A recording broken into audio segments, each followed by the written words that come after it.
রাজস্থানের চুরুতে একটি fighter plane, Jaguar fighter plane ভেঙে পড়ে। চুরুর ভানুদা গ্রামের কাছে এই ফাইটার প্লেনটি ভেঙে পড়ে এবং ভেঙে পড়ার সময় ওই ফাইটার প্লেনে পাইলট ছিল। তবে ভেঙে পড়ার আগে তিনি প্লেন থেকে বেরিয়ে যান কিনা সেটা এখনো জানা যায়নি। বিমানের ধ্বংসাবশেষ থেকে একজনের দেহ মিলেছে, স্থানীয়রা এরকমই দাবি করছেন।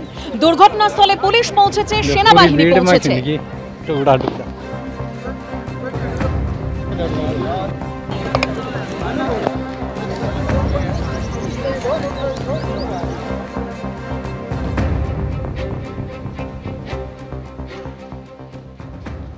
গুজরাতে ফের সেতু বিপর্যয়। এখনো পর্যন্ত যা খবর পাওয়া যাচ্ছে, এই দুর্ঘটনায় 10 জনের মৃত্যু হয়েছে। ভাদোদরার মহিসাগর নদীর ওপর যে সেতু, গম্ভীরা সেতু, সেই সেতু ভেঙে পড়েই এই বিপর্যয়। ভাদোদরা এবং আনন্দের মধ্যে সংযোগকারী গম্ভীরা সেতুর একাংশ ভেঙে পড়ায় এই দুর্ঘটনা। এবং যে ছবি আপনারা দেখতে পাচ্ছেন, সেই ব্রিজের মাঝখানের অংশটা একেবারে ভেঙে পড়েছে। এই ব্রিজের ওপরেই 2 থেকে 3টি গাড়ি ছিল যা নদীতে পড়ে যায় সেই সময়। এখনো পর্যন্ত 10 জনের মৃত্যু হয়েছে। এর আগে 2022-এর 30শে অক্টোবর গুজরাতের মাৎসু নদীতে ভেঙে পড়ে ঝুলন্ত মোরবি সেতু।